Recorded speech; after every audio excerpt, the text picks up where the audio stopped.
Om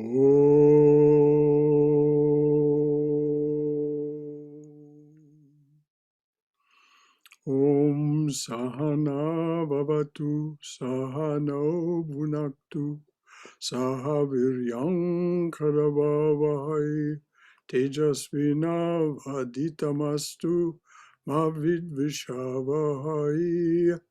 Om Shanti Shanti Shanti. May the Divine Being look over us lovingly as a mother and father. May the Divine Being support and nourish us as a mother and father. May we have the strength and skill to study together the art of spirituality. May no misunderstandings arise amongst us. Om, peace, peace, peace be unto us and to all beloved beings everywhere. And now, since it's still the Thanksgiving weekend, something in that spirit. Lord, here is a song of simple thanksgiving. Here is a hymn of grateful praise. We are thankful for all that you give us and for your forgiveness of our erring ways. Lord, here is a song of simple thanksgiving. Here is a hymn of grateful praise. We are thankful for all that you give us and for your forgiveness of our erring ways. Lord, here is a song of simple thanksgiving. Here is a hymn of grateful praise. We are thankful for all that you give us and for your forgiveness of our erring ways. Om Amen.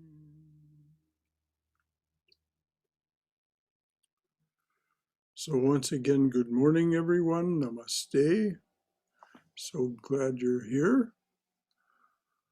We're studying Swami Prabhavananda's collection of talks, published as the book Realizing God.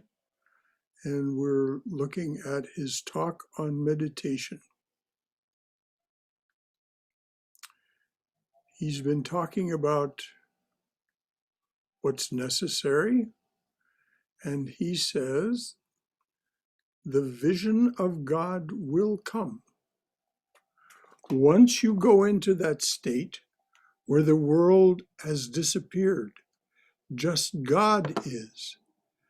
When you come back, you are an illumined soul, and that is something you have attained for eternity. Now, the Swami knew what he meant by eternity. We, generally speaking, do not. But hold it to your heart as a promise. It means immortality. It means no more return to human birth except by your choice. Meditation means that your consciousness is in God continuously, without any distracting thought, just as when oil is poured from one vessel to another, there is an unbroken stream. When you reach that state of meditation, then knowledge of God comes. Now you do not achieve that state all at once. You have to practice some spiritual disciplines to prepare yourself for such attainment. You have to discipline yourself before you can have any real interest in God and real love for God. Now I'm going to stop a moment and just say a few words about that. what happens is some spark of reverence, of devotion, of love appears in us. It's like when you're trying to start a fire from just a small coal or just a small little bunch of dry lichen. You very gently blow on that and add fuel, very simple fuel, to the fire. And then it catches. That's a metaphor for what happens. Once you have that spark arise in you, know that the rest with your cooperation is inevitable.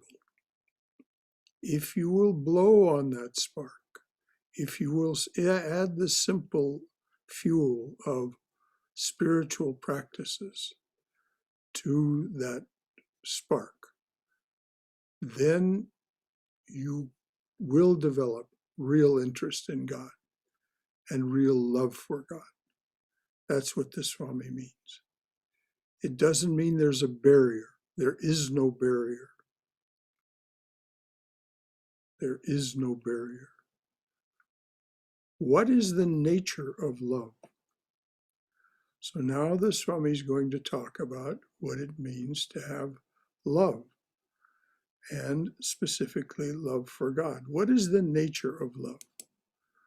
To think constantly of the beloved. If you learn to think constantly of God, then you begin to love what you are thinking about. That's what I meant by adding fuel to that small spark by spiritual practices. You're thinking, doing. And so the love begins to manifest. Why? Because you get some sense of what it is that you are thinking about. It doesn't remain remote from you. So it awakens itself within you. So you begin to love what you are thinking about. The principle behind this is discipline. But to come to the conviction that God is within your heart takes time. When you come to the conviction that He is right here, and the Swami would gesture, that He is right here, then everything else follows. And so that conviction comes slowly. The Swami sometimes called it feeling the living presence. But sometimes it takes many years to come to that conviction. You see, it is not intellectual understanding or an ordinary kind of conviction. It is when you begin to feel that presence that everything begins to happen. Through such practice of concentration,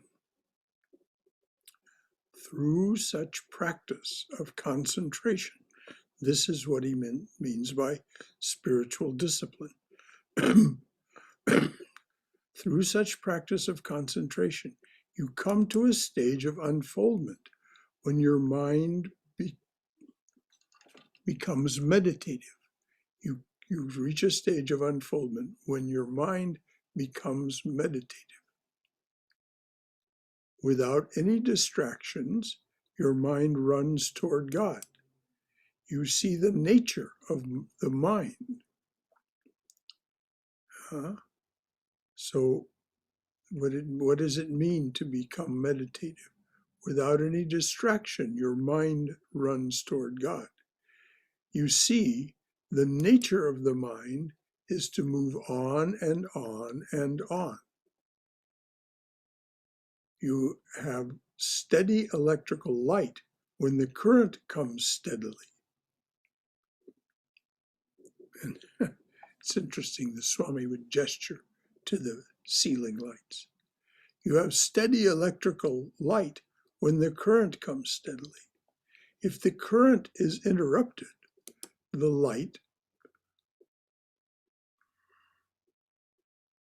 will flicker.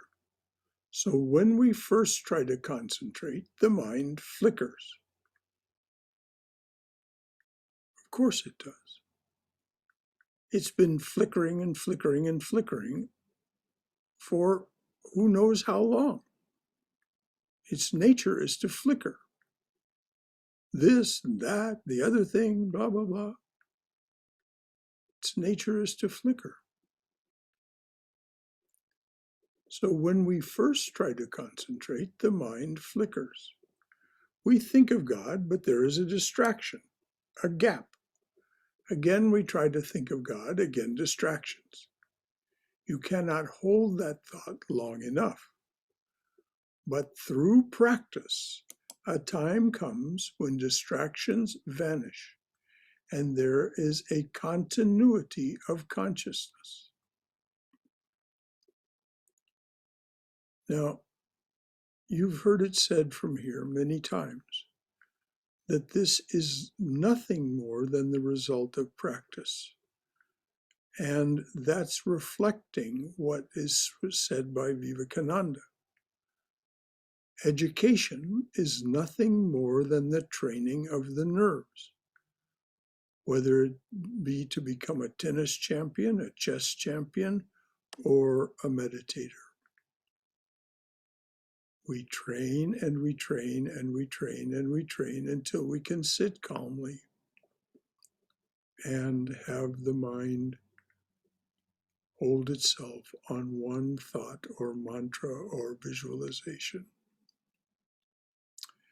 In Hindu psychology, back to the Swami, in Hindu psychology, it is said that if you can have that for even 27 minutes or half an hour without any break, you attain samadhi. This is what the yogis tell us. That's what he means by Hindu psychology. Hindu psychology is embodied in the yoga philosophy and practices. So 27 minutes or half an hour without any break, you attain samadhi. That is, you become absorbed and have the vision and experience of God. Now that may seem unattainable.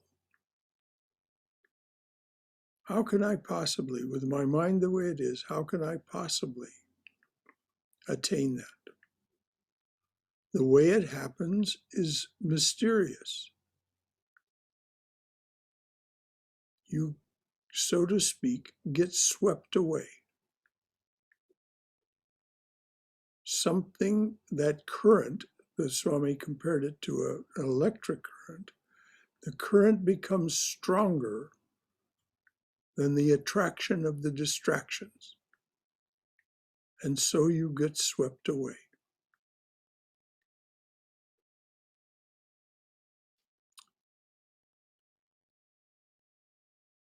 Before we go on, are there any questions or comments about what's been said so far?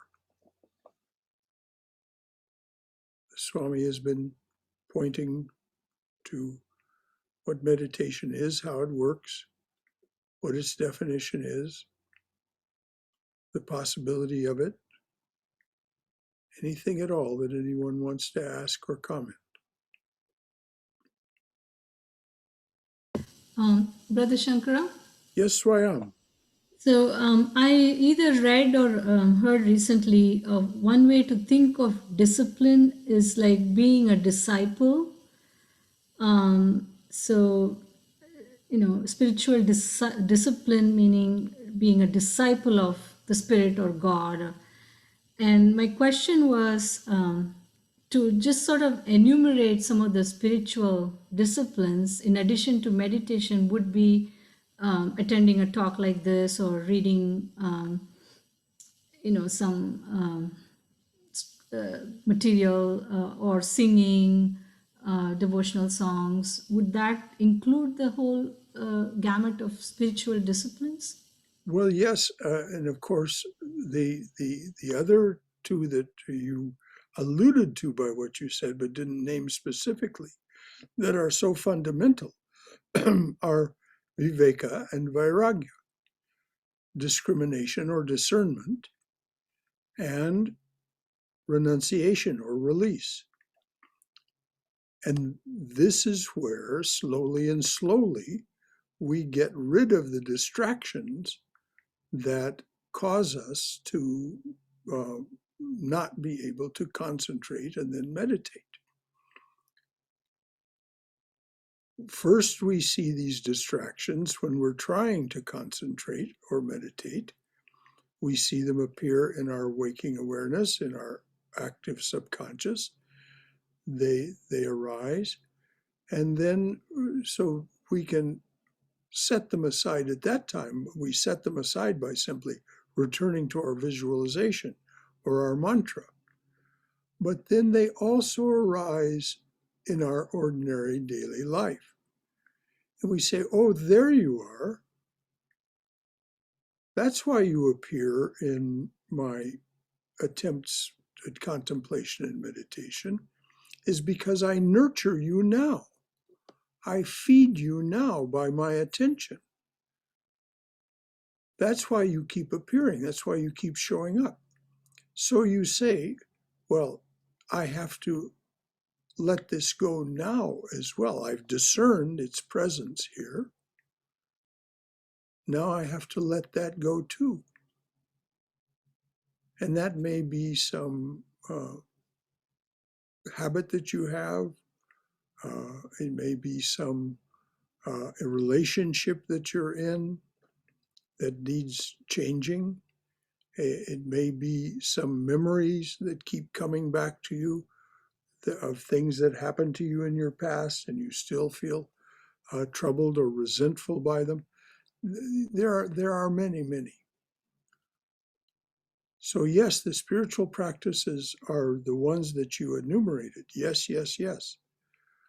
But also the practice of discrimination or discernment and renunciation or release of those things is what will stop nurturing them.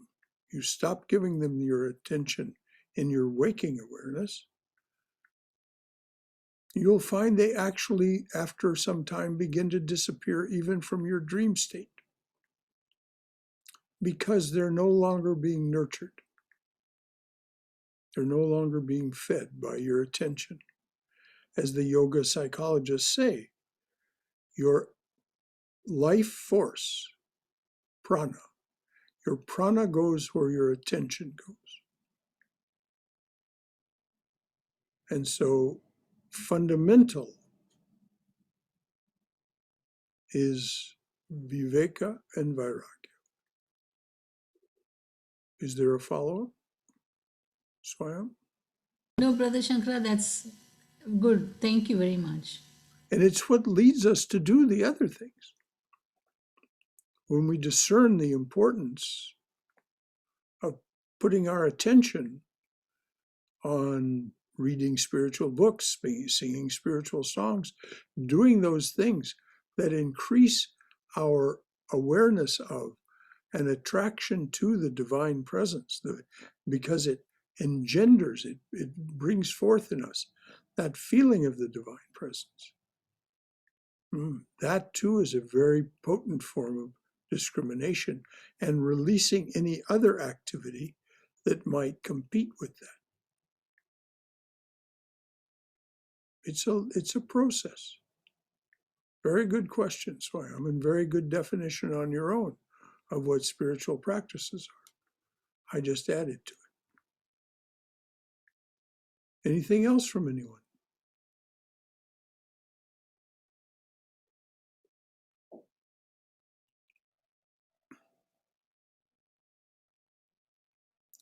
Okay. Well, we'll go ahead with the Swami. He says, of course, you have to struggle. True it is that the grace has to descend, but the grace is always there.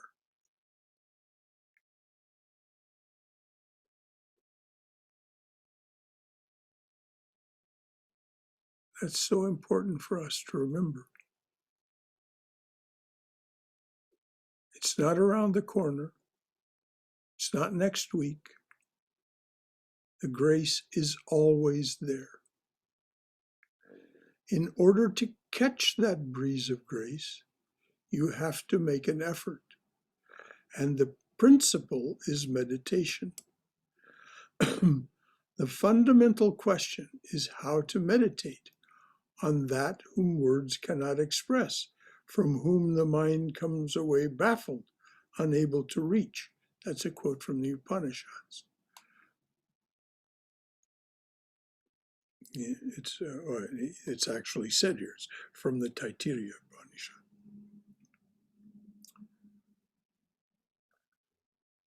So again, the fundamental question is how to meditate on, quote, that whom words cannot express, from whom the mind comes away baffled, unable to reach.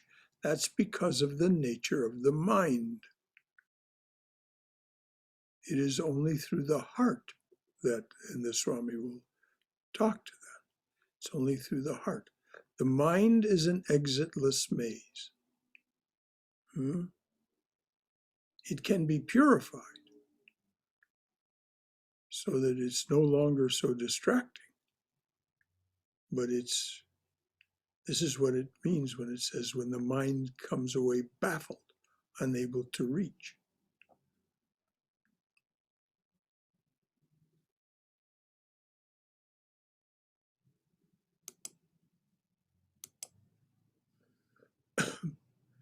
It is not possible to meditate on that which is absolute. Who sees whom? In other words, we cannot meditate on Brahman, Nirguna Brahman. It is not possible to meditate on that which is absolute. Who sees whom? Who knows whom? When one sees another, when one talks to another, that is finite. When one sees no one, when one talks to no one, that is the infinite.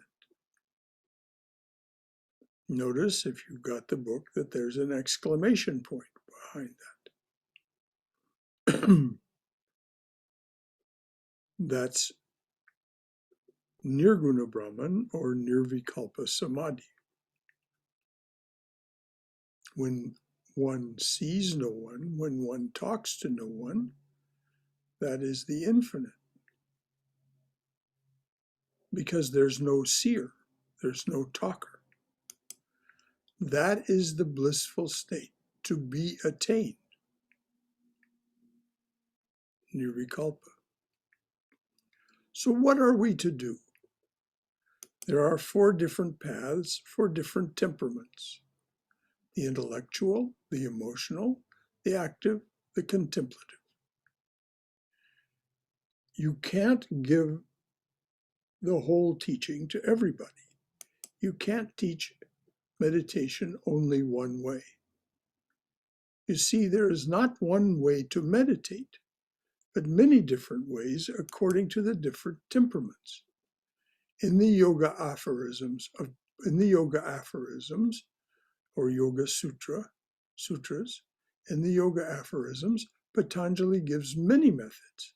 He said, you can meditate on the inner light that is sorrowless, the light that is smokeless. You can meditate on the heart of the illumined soul, which is free from all passions, and you can meditate upon a dream experience, if that dream experience be of a holy personality. Some people see a holy personality or even receive mantras in a dream. Let me repeat that. This is very important to some of us.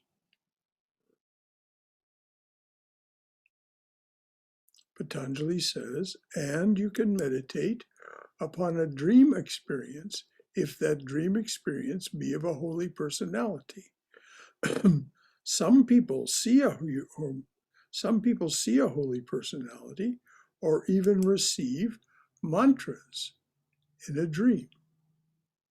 You can meditate upon that, or even on the peaceful happiness that comes in deep sleep, or upon any divine form or symbol that appeals to you as good and divine. So look how broad that is. This is what Swami Vivekananda meant when he says there's no dogmas or doctrines here. It's broad, broad, broad. And you are at liberty to define it for yourself. You are a facet of that infinite jewel. You are unique. So whatever it is that deeply attracts your heart, for which you feel that reverence and feel that sense of living presence, that is perfectly appropriate to meditate on. And if you remember in chapter 5 of the Gita, Bhagavad Gita, Sri Krishna says, you do that, doesn't matter where the impulse came from. If you are sincere and persistent, I will get behind it and I will make it happen for you. He makes that as an absolute, flat down, unqualified promise. So don't trouble yourself too much. If you have a guru and your guru has given you instructions, that's what you asked for. So then follow those instructions to the best of your ability.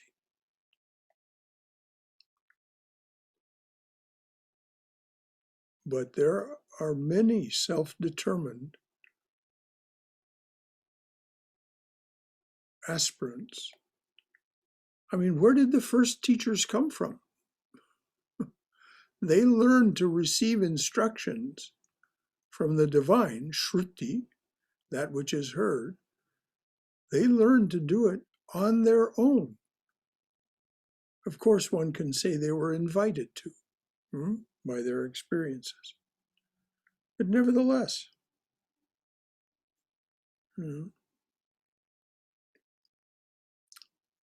So back to the Swami.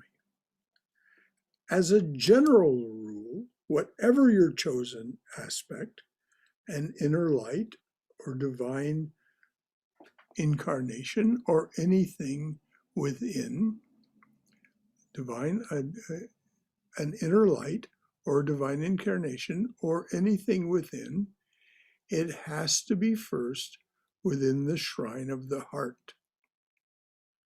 Remember I said earlier, the mind is an exitless maze. The heart is in contact and in connection and is with the omnipotent, omnipresent, omniscient. So whatever you find, that's what I said, whatever draws your heart. So the Swami says it has to be first within the shrine of the heart. In one of the Upanishads we read, the supreme heaven shines in the lotus of the heart. Those who struggle and aspire may enter there. Retire into solitude, seat yourself in a clean spot, in an erect posture, with the head and neck in a straight line. Control all sense organs. Bow down in devotion to your teacher. Then enter the lotus of the heart and meditate there on the presence of Brahman, the pure, the infinite, the blissful. So that's from the Kaivalya Upanishad.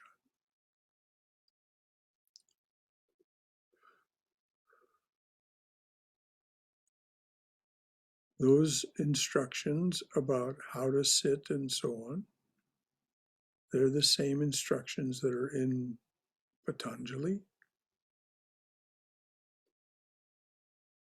They only make sense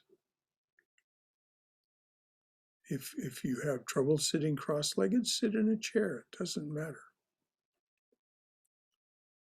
In another Upanishad, this is the Swami again, in another Upanishad, the Mundaka, it says, within the lotus of the heart, he dwells, where like the spokes of a wheel, the nerves meet. And as it said, there are 108 nerves that meet. That you don't have to follow each one, but you may find that in your contemplation you actually do. So I'm going to start again. Within the lotus of the heart, he dwells, where, like the spokes of a wheel, the nerves meet. Meditate on him as Om, and you may easily cross the ocean of darkness. The ocean of darkness is the ocean of the world, the ocean of samsara. In the effulgent lotus of the heart dwells Brahman, who is passionless and indivisible. He is pure, he is the light of lights. Him the knowers of the self attain. Mundaka Upanishad.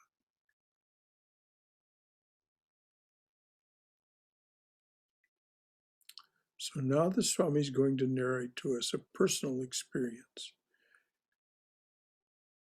A few days back, as I woke from my sleep, my finger began to move. Suddenly I thought to myself, what causes this finger to move this way? Then it suddenly occurred to me that there is the power of divinity within me, and it is because of that presence that my mind can think, my body can move, my senses are active. Without that presence, I am nothing.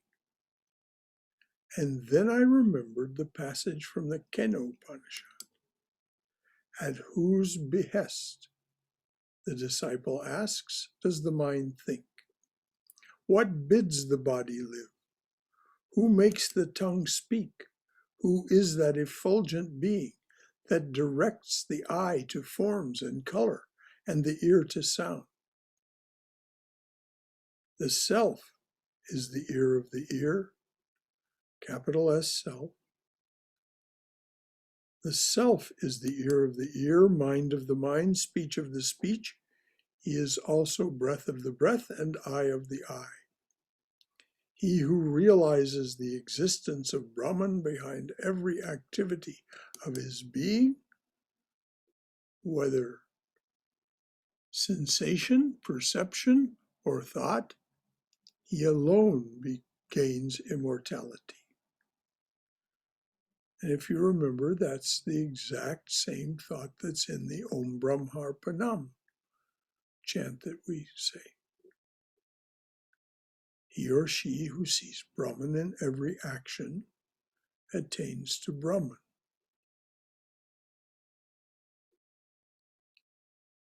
So I'm going to read that again.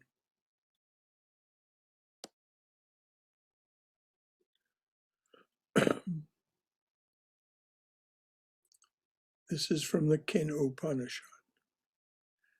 At whose behest, the disciple asks, does the mind think?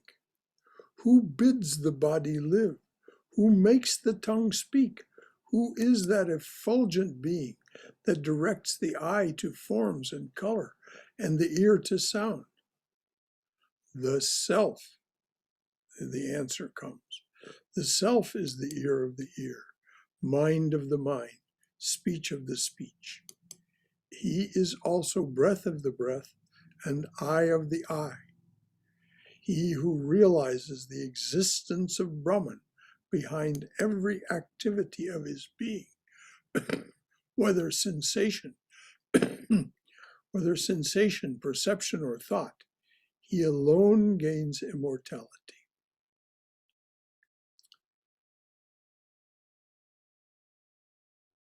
Now, this gaining of immortality, this is illumination. You can have a lot of spiritual knowledge. You can have a lot of hours of meditation under your belt and not be realized. Is that a good thing? Yes, it's a very good thing. There is no way of, well, I shouldn't say there's no way.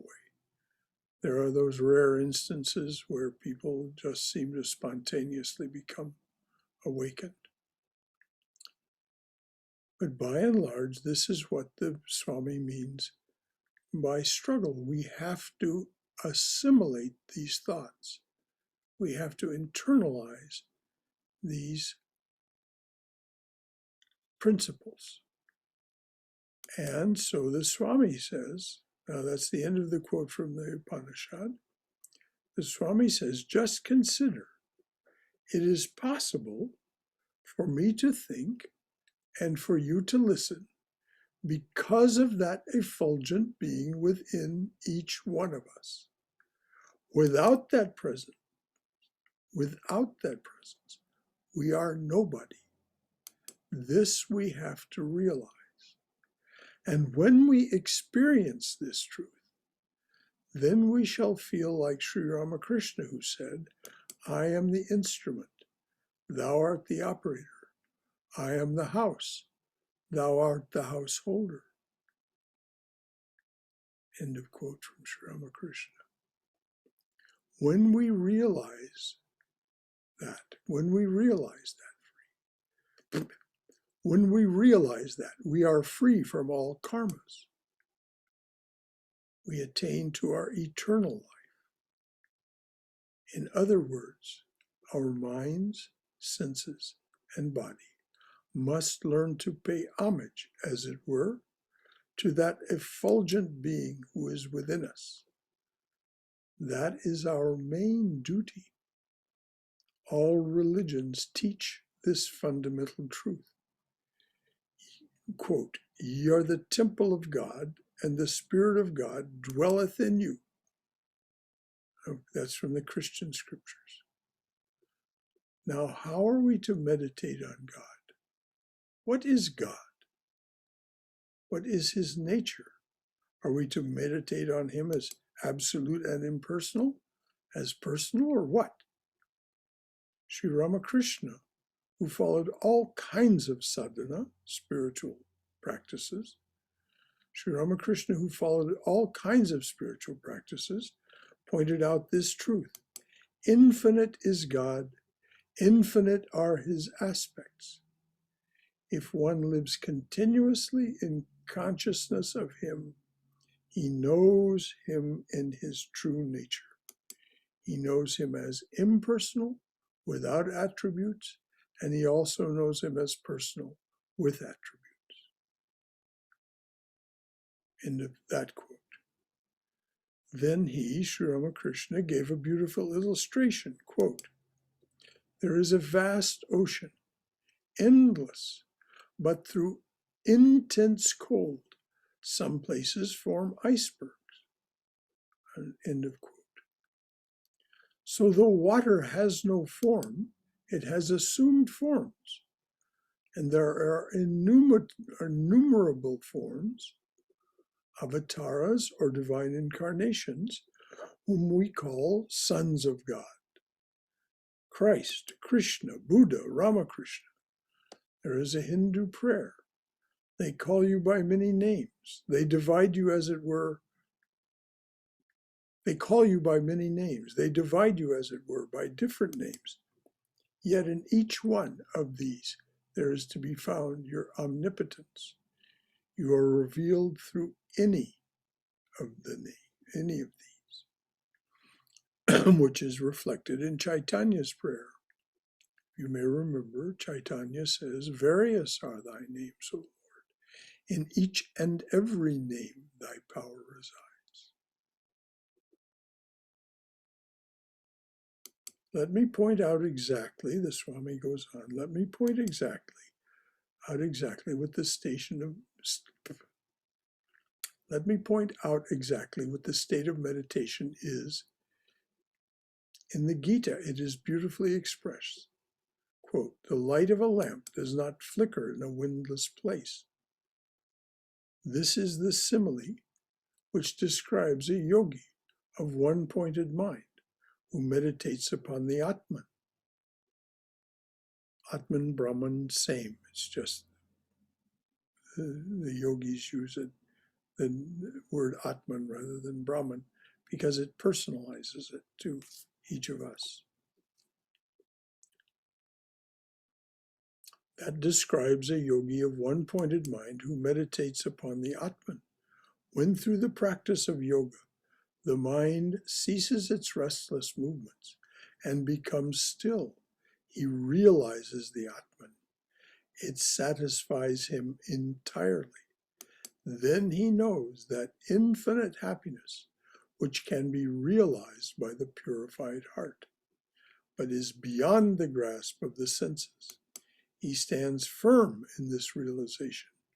Because of it, he can never again wander from the inmost truth of his being.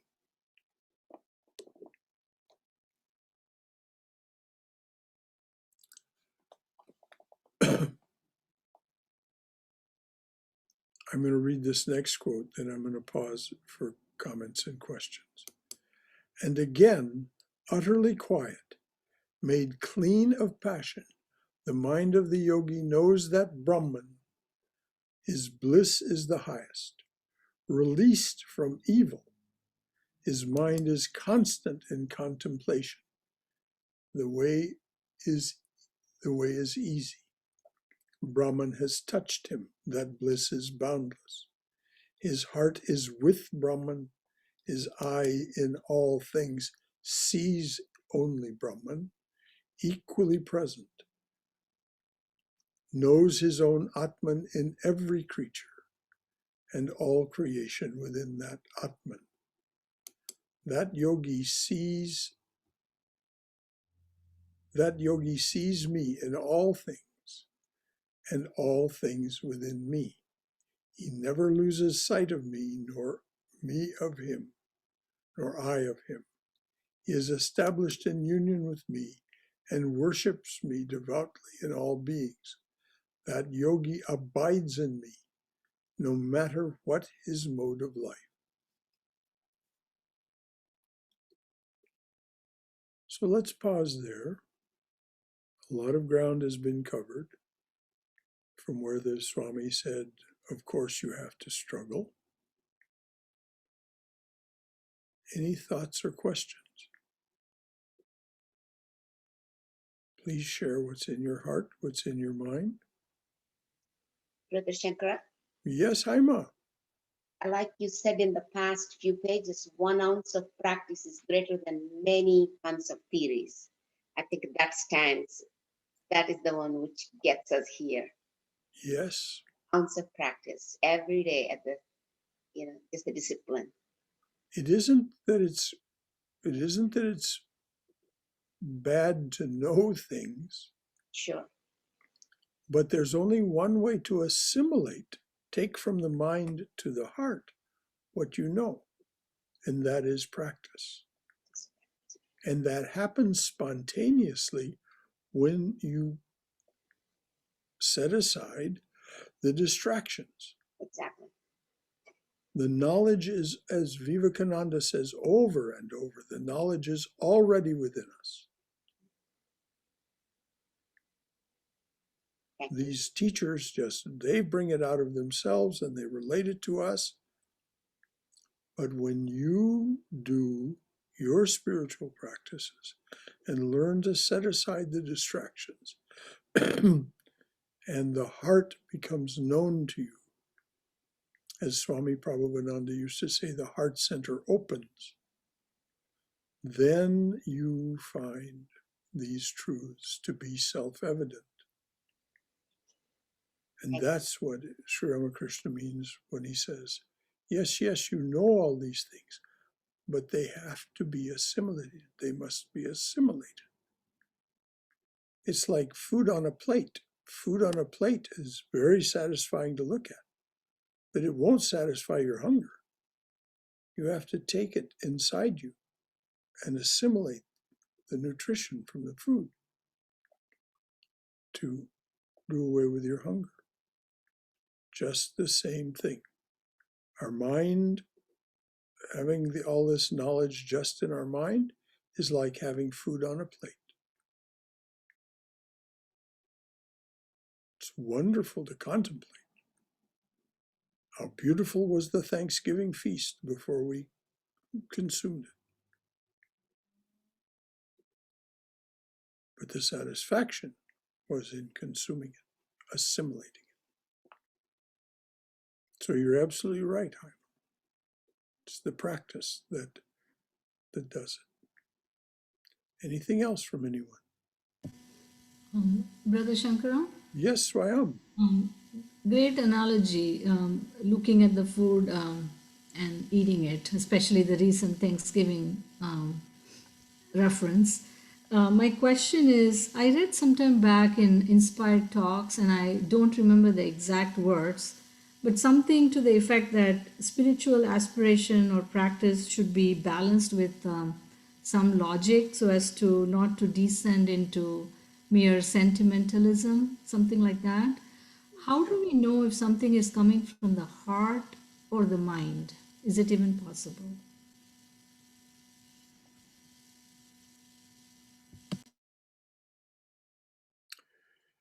If it defies logic, it's coming from the mind. It's a misperception. It's a misreading. The heart will never deceive you. This is what the saints tell us. Once you discover the heart will never deceive you. It's only the mind that deceives us. So, how do you know if something is not true? If you're convinced it's true and it seems reasonable to you, you try it. And if it's a mistake, you may skin your knees, you may bloody your nose. That is what happens when we make mistakes, metaphorically speaking. We take a fall or bump into something. And that will have its predictable effect. But don't be fretful about that. We cannot,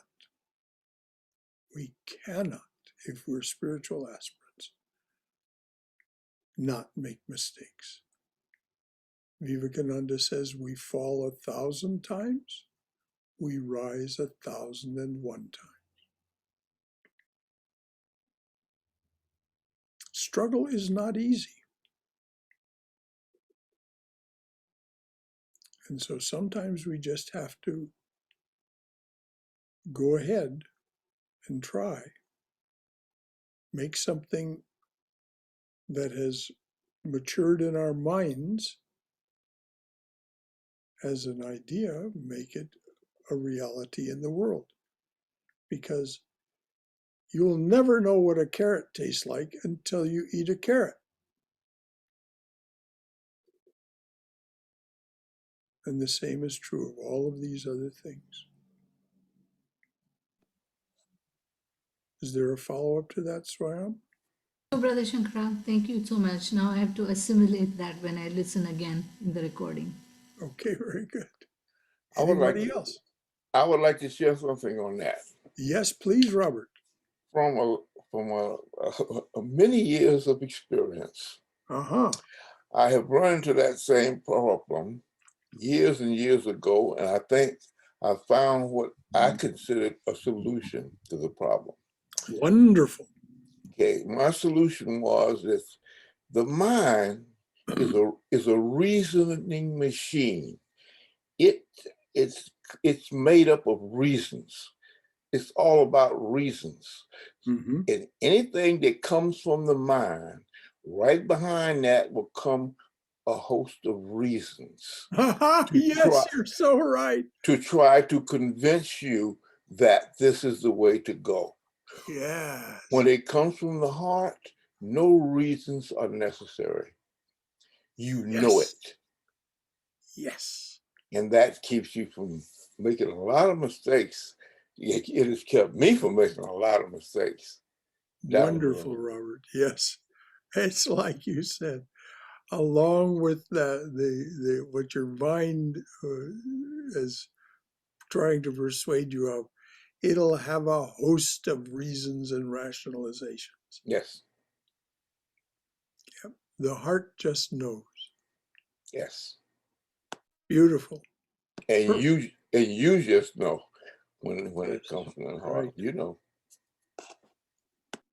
It does take a while to discern the difference, though, Robert. You have to learn to listen. Is this something that is coming without reasons, or is it coming?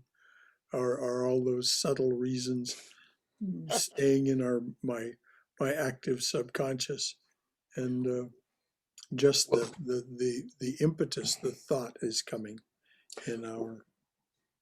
Well, I just turned 82. My goodness! On Thanksgiving. Congratulations. On Thanksgiving Day. Oh, good for you. So that's long enough to learn something. Yes, sir, it is.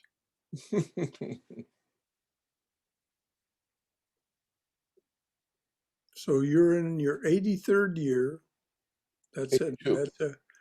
That's it. Adds up to 11, which adds to 2, which is a year of new fruition. Happy birthday, Bob. Happy birthday indeed. Thank you. Yes, happy birthday. Happy birthday. Thank you.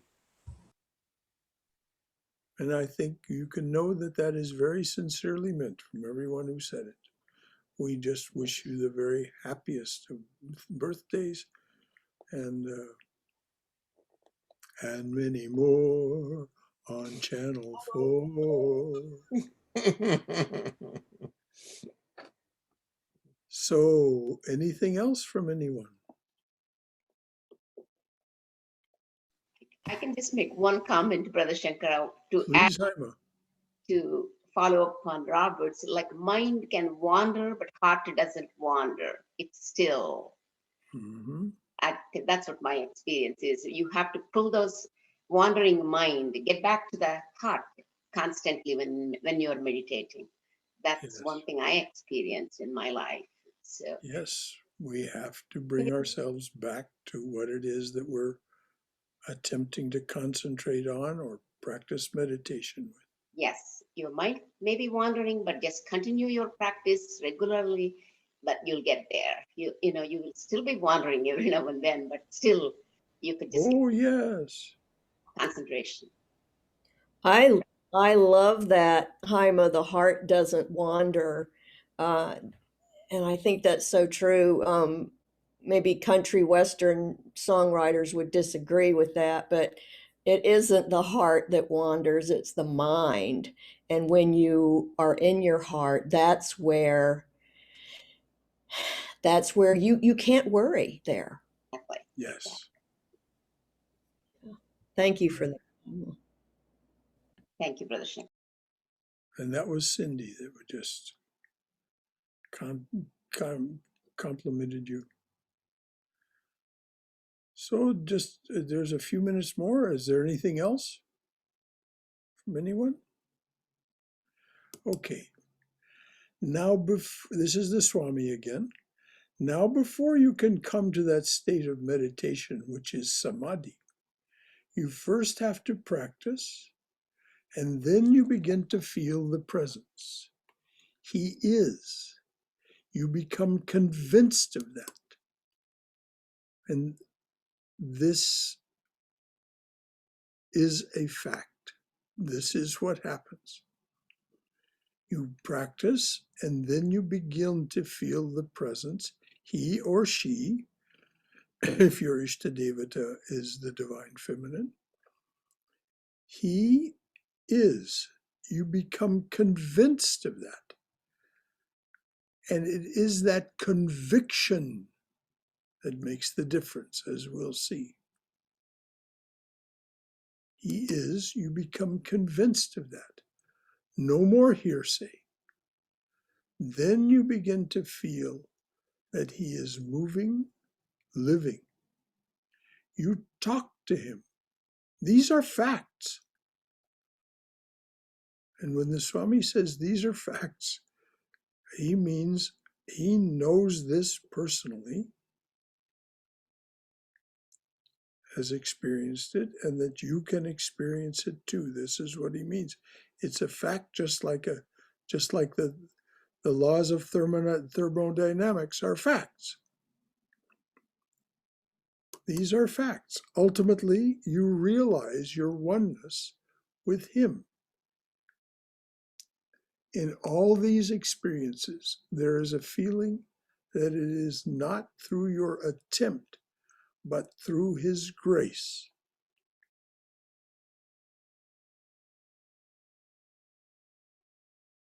Now, until you experience it, that sentence is not possible to understand.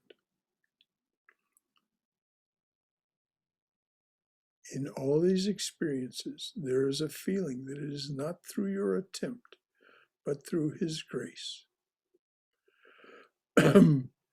If you want to understand this as it was explained by a realized soul, Swami Ranganathananda, you can read his book, Divine Grace. And he leads you by the hand very sweetly. It's a small book. It's available to you here through Amazon, through Vedanta.com, and so on. In all these experiences, there is a feeling that it is not through your attempt, but through his grace. Whenever any experience comes, immediately there will come this understanding. Not by my struggle, not by my effort, but by that divine grace. It is a tangible experience. It is then that you become a blessing to yourself and a blessing to all mankind. Your very presence becomes a blessing to all. In conclusion, I'd like to quote Swami Vivekananda. Quote, "In meditation, we divest ourselves of all material conditions and feel our divine nature. The touch of the soul can paint the brightest color even in the dingiest places. It can cast a fragrance over the vilest things.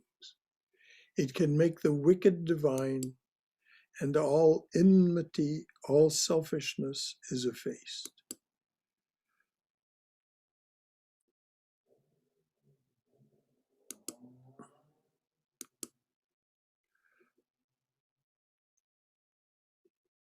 The less the thought of the body, the better, for it is the body that drags us down. It is attachment, identification. It is the body that drags us down. It is attachment, identification, which makes us miserable. That is the secret, to think that I am the spirit and not the body, and that the whole of the universe, the whole of the universe with all its relations, with all its good and all its evil, is but a series of paintings, scenes on a canvas, of which I am the witness. Now that last, I'm going to repeat it. That is the secret. To think that I am the spirit and not the body, and that the whole of the universe, with all its relations,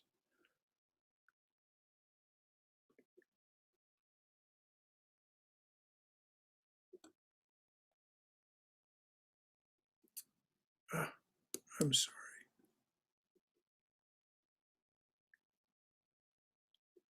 That is the secret, to think that I am the spirit and not the body, and that the whole of the universe, with all its relations, with all its good and all its evil, is but a series of paintings, scenes on a canvas, of which I am the witness. So any final thoughts or questions from anyone?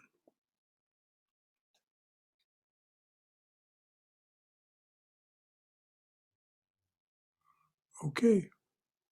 Well, I think that last quote, which the Swami used to close this talk, that was the end of the talk. Very nicely sums it up.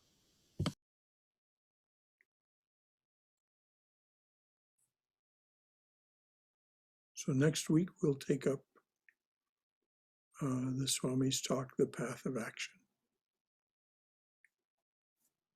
Anything else from anyone?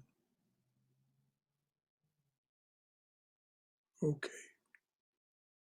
Because it's so badly needed, please either mentally or vocally join me in this prayer. Let there be peace in outer space. Let there be peace in the sky, on the earth, and in the waters. Let there be peace in the herbs, the plants, and the trees. May the gods be peaceful. May the whole universe be pervaded by peace. May that infinite universal peace prevail throughout my being. Om Shanti Shanti Shanti. Peace, peace, peace be unto us and to all beloved beings everywhere.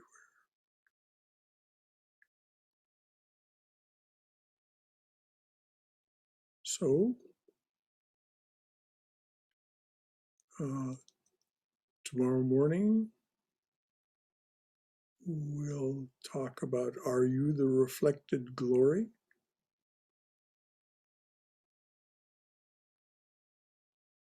I think you all know the answer to that question, but nevertheless, we'll illustrate it in some detail. So until then, may you be safe, may you be healthy, may you be cheerful, may you have peace of mind. May you go in Mother's loving and protective embrace. Jai Shri Guru Maharaj Ki Jai. Durga, Durga, Durga. Until the next time we see one another. Thank you. Thank you. Bye-bye, Robert. Thank you so much, brother. This was beautiful. Thank you. Well, Yes, it was. that's Swami Prabhavananda for us. Yes. These talks are like sitting by his knee. You done? All right, y'all. Closing out. Tomorrow morning if you come. What kind of class you Have a great day. Thank you, you too, dear. What's the name of this thing? Bye-bye, y'all.